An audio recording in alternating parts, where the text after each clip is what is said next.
Sabi nga nila, sila mismo nagsabi na, kapag nagsasalita ka, isip bata ka. Di ba? Ba't di po nila gamitin yung yung mga inaaral nila sa church? Yung mga nababasa nilang Bible, ba't di nila ginagamit? Kaya na, dapat Nasaan sa yan? buhay nila yun, di ba? Di ba? Ah. Nasaan? Nawala. Nasaan niya sabi? Saan na si Bully, ma'am? Ba't di nila, ba't di nila nakikita yun? Lapit na tayo 500. Ako pa po yung sinasabihan nila Shout out sa ng 420. walang respeto, bastos. Diba, Ayun sabi nga po ni Lord, Marami yan, buzzers. sabi nga po ni Lord na Kaya- kung sino ang tao nagpapakababa siyang itinataas. Ayan. Kung sino ang tinataas Kailangan siyang na mag-pray sa ikaw na lang. Para makita nila yung i-hands. Ah, sige. Mamaya. Ang kunin mo na lang kayo yung cellphone ko. Ang liit na kayo. Gusto ko lang i-clarify para maganda rin sa sa mga tao. Gusto rin magisingin mga tatawanan. Ganito, unang-una po niyan. Tayo pong mga tao, dapat kung saan tayo nakaanong story, doon lang tayo. Huwag na natin lagyan ng ganito, story number 2, story number 3, story number 4, story number 1 lang. Kung saan na napunta. Kung saan tayo nagsimula, doon lang tayo. Huwag natin lagyan ng kung ano-anong background. Aanin mo yun. Di ba? Ang gagawin mo lang doon, para pasamain ako. Ganun lang yun para maging mabuti kayo. Diba? Aanin mo, mabuti nga kayo, isang bagaling. Sa masamating. Yes. Di ba? So anong gagawin nyo? Wala yun, kaya ganito po yan. Ako di po ako nagagalit, nagpapaliwanag lang. Pero nandun pa rin po yung galit. Pero sabi ko nga po sa inyo, hindi ako nagagalit sa mga tao. Nagagalit ako sa ginawa nila. Okay. Doon po ako nagagalit. Ay, di wala po akong galit sa mga tao. Di po ako nagkaroon ng galit. Sa ginawa lang po. So gusto ko lang po i-clarify, mga bandang alas 10 ng gabi, alas 11 bago sila mag-live, yung kauna-una ang live nila na sinabi na kidnapping. Wow. Ayun. Ako ang kidnapper. At dito na ang kidnapper. Po. Kinausap ko na po sa phone, sabi ko, dinirekta ko na po, di na po ako nagpaligo-ligo pa, sinabi ko, di na po. Kaya ko lang naman, di paano sa inyo na, ba't ganyan kayo? Akala ko ba, kung sino yung taong gumanda ng pangalan ko, sila din nagsira. Ayun na nga. True. Yes. Sabi ko, napaka-immature naman sa part nila na yun. Kasi, ako alam po sarili ko, may mali din po. Tinanggap ko po yung sarili ko. Tinanggap ko mali ako kasi di ako nagsabi na nagpaalam ako ng alas. Eh, kung magpapaalam ka, papayagan ka ba? Yun lang po, di ba? Yun na nga. Kaya yun lang po, kumbaga tinanggap ko sarili ko, mali ako, alam ko mali ako. Tinanggap ko po talaga yun, pinangawakan ko. Pero sila po ba pinangawakan nila? Anong ginawa nila? Patuloy-tuloy sila nagsasabi na kung ano. Kumbaga, kaya kasi sinasabi ko, kaya doon ko pumapasok ko sinasabi ko, strict to one. Sa kwento lang na kung saan tayo nagsimula, bakit nilalabas yung kwento nyo dati? Nilalabas yung kwento nyo dati. Di ba? Bakit? Para saan? Para tumagal yung issue? Para Yes, saan? para sa Para kita. sa views? Para sa... Kaya sabi ko po, strict to one lang tayo. Kung bakit nyo po... sabi nga siya, dito nyo pa po naging sample. Pag nasa korte po ba kayo, yung mabuting ginawa nyo po ba yung pag-uusapan? Di ba yung mali? Yes. So dapat doon lang tayo. Bakit po ba pag-uusapan yung mabuti? Ayun na Di nga. ba? O bakit sila? Doon, kung saan-saan pa sila, paliging-ligi pa sila. Kung saan nakakarating. Pinapalaki nila yung yung away. Kaya nakikita nyo po sa isang tao, yung pagiging mature is nasa kilos. Wala pa sa salita. Given sa salita kasi nagkasalita sila. Pero how much more pagka kumilos sila? Paano nyo yung mapapakita? Di ba? Kumbaga ako, di po bata po ako, wala po akong alam. Ay, syempre, marami Tandaan niyo po, lumaki rin po ako sa hirap. Alam ko din po yung mga paghihirap na naranasan ko. Hanggang sumabot na po yun na naging ganito ako. Yung mga dadaanan ko lahat. Paghihirap, pagiging may kaya, kung paano mabuhay sa sarili pa. Nadaanan ko po yung kaya wag po na sabihin sa akin na wala po akong kwenta, na wala po akong respeto. Oo. Paano nila sabihin wala akong respeto? Naku, wala daw po ako ng naloob.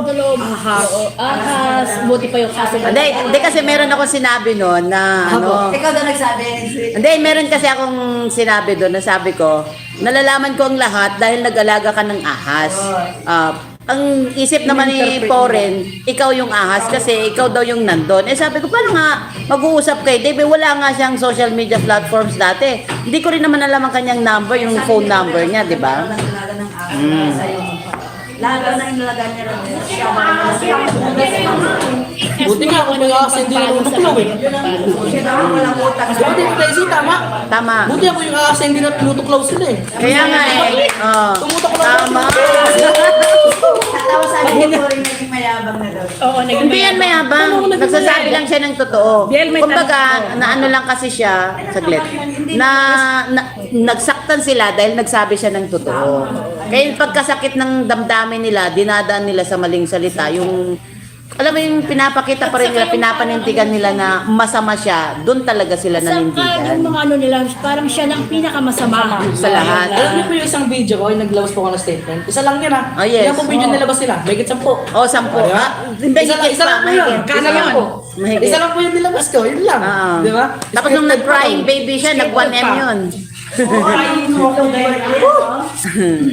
Tapos, Biel, sinabi pa nila na mas mabuti pa daw na nag-alaga sila ng aso. Sabi niya yun. Ni Poren. Ang aso nangangagat nga eh. Ang ganyan. Ako nga, buti asa ka, pero daw nung lukulog eh. Oh, kaya nga eh. Oo, yung karamihan sa mga ano talagang yung sinasabi. Bakit hindi nila sinabi nung nandun pa siya? Ba't sinabi nila na Anong wala? pinaka-rason? Anong pinaka- Kung kailan wala siya sa ano niya Ah. Ay, may tanong kasi at saka may sinasabi yung mga tao para maunawaan nila, manggagaling na rin sa'yo. Bakit daw sa tagal mo. tagal mo doon, tapos yung sa 5 taon mo doon na mabuti naman daw yung pinapakita sa'yo, yung pag-aalaga sa'yo, bakit mo daw pa naisipan na umalis doon? Meron daw bang nanulsul sa'yo? Meron daw bang nagsabi sa'yo na lumayas ka dyan, punta ka na sa akin? Meron ba? And what's the reason? Bakit yung ganda daw ng buhay mo doon na buhay Mayaman prinsipe ka ka na. daw? Buhay prinsipe ka daw doon, bakit naisipan mo pa daw umalis? Okay, let's talk about that. Dahil inaalagaan po nila Given kasi ba? Bakit kayo nang ba ng upuan? Kasi po, di ko po binubos sa iPad ko. Yun lang. Sabi ko po kasi, ganito po yan. Ito, may iPad po kami, binigyan. Dahil inaalagaan po nila Given kasi bakit? Content nila ako. Okay? Doon po muna tayo. Okay? Bakit yung ganda daw ng buhay mo doon na buhay Mayaman prinsipe ka ka na. daw? Buhay prinsipe ka daw doon, bakit naisipan mo pa daw umalis? Okay, let's talk about that. Dahil inaalagaan po nila Given kasi bakit? Content nila ako. Okay? Doon po muna tayo. Okay? Isa muna. Yan. Kaya po nila ako inaalagaan kasi binablog nila ako. Yes. Okay? Given na yan. Yes. So, ano yung pambawi nila sa akin? Di ba? Pakainin nila ako, alagaan nila ako. Kasi bakit? Kaya kinukontent nyo ako eh. O sige, nasan yung pera? Huwag nyo ko alagaan, nasan yung pera? Di ba? Ganun lang, ayun po muna. Next question. Okay, sa kaya na, di ko na po nila Doon lang kasi, pinablog nila ako, kaya inaalagaan nila ako. Yan. Next. Maganda po yung buhay ko doon. Given, maganda yung buhay. Nakikita nyo po ba yung pangit? Hindi. Nakikita nyo lang yung maganda kasi bakit? On camera. Yes. Off cam, hindi. Hindi nyo nakikita. Bakit nyo makikita? Di ba? Bakit? May nakita ba kayong vlogger na siraan yung sarili nila? Wala, syempre. Sinong vlogger na maninira sa sarili nila? Hindi lang vlogger, kahit sinong tao, hindi niya sisirain yung sarili niya. Maninira na sa sarili niya. Vlogger ka, tapos papakita mo sa sarili mo na, nakilala ko tumaba, tapos biglang sumagot. Hindi ganun. Kaya given na po yung maganda yung buhay ko doon. Pero tanong natin yung mga pa. Disiplina po ganito. Disiplina, sinampal ako. Ayoko na po magsalita, pero pinipilit na ako, Just to clear napipilitan up. ako eh. Yeah, just to clear. Sinampal po ako. Tapos alam niyo po yung patpat ng kawayan, yung pinutusok po sa mga halaman. Nako. Pinalo din po sa akin yun. Ang sakit nun. Magkasabay po, sinampal po muna ako bago po ako pinalo. What's the reason? Simple lang po. Hindi po ako nakapagsabi na wala na pong tindang burger. Yun lang.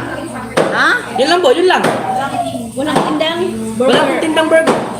Ayun na yung pumunta sila doon kasi, yun nga. Yun lang, doon lang po. Alam ko na yan, alam ko Tapos kasi. yung nagsabi po ako nung nagsabi po agad ako nun. Di ba nung pumunta ka yung doon? meron po akong proof na, yung nga tawag kasi doon? latay. Latay, Pasa. dito talaga. Dito, pasa. Kaya, yun. So, nakikita niyo po ba? Hindi niyo nakikita. Sinasabi po ba nila? Hindi niyo na sinasabi yun. Pero nalaman ko yun. Ganun lang po yun. Next, ano po yung mga question? Alam namin na lahat yan. Ano po yung mga, kasi ano po tayo? Pangalawang question pa lang po. Ano po yung isa? Bakit po ako umalis kahit maganda po yung, ano po yung reason to? Ano yung reason? Ano po yung reason ko? Isa number po. Sinaktan ka. Ilang taon na ba ako eh? 17, 16. O mag-18 na. Pero bakit parang bata pa lang ako? Ba't parang nafe-feel ko sa kanila na ano pa lang ako na 7 years old, 10 years old, parang ganun. Yung pananakit ba sa'yo every now and then? Or tuwing may kasalanan ka? Or basta na lang kapag naisip Ano manakit? po, pagka tumigas lang naman po. Parang, Tulad halimbawa, nung mga mabibigat na kasalanan para kailangan ka nilang saktan. o yun lang po. May Bi. mabigat ka bang kasalanan na Mabigat nagawa? po ba hindi lang ako nakapagsabi ng walang burger? Yun lang. Mabigat po ba yun? Tsaka alam ko po yung pinaka-worst ko lang po na ano, kasi hindi po ako umuwi ng umaga. Bata pa ba ako? 12 years old, 13. Di po, nasa ako na sa, nagpa-parkour po ako sa ano, sa cemetery. Ah. Ay, oo. Umalis po ako ng alas 10 ng umaga, umuwi po ako ng alas 6. Eh, yun lang po. Yun lang po. Alam ko yun po yung pinaka-worst na ginawa ko. Yun lang po yun lang. Wala po yung ginawa iba, yun lang. Yung salitang ampon. Sinabi po nila sa akin yun, nasa table po kami, mahaba. Una, ganito po yan. Dahil po yan. Sabi po nila ako, ampun lang daw po ako, ampun lang. Sabi ko, look. Pero ganito sila. Baka di ko yung na-expect na sabihin nila. Tapos pangalawa, tinambahan po ako ng upuan. Alam niyo po yung upuan na ano?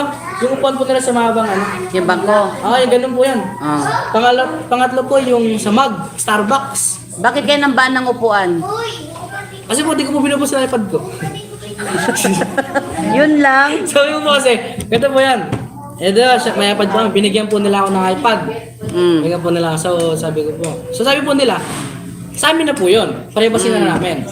So okay na po, binigyan ako ng password, ganito, ganyan. Ngayon na, para sa table kami, pinapabuksan niya po. Ayaw ko po na ganyan lang po ako. Ayaw ko po.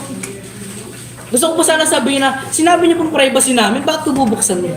Oo nga. Di ba? Gusto ko pa sana sabihin kasi, ayoko pa, masuntok ako eh. Papasuntok ako eh. Kaya Pero ko sinabi, kaya mas lalo naman, inamban ka naman. Kaya ganyan lang po, nakaganyan lang po. Sabi ko, pag gano'n, tanuli, alis ko dito. Hindi ko naman talaga sa isip ko. Ay, buti hindi tinuloy. Kaya, yun po. Pero luto na ba yung isip mo na pag gusto mo na Nang talaga umalis. doon? Tagal na po.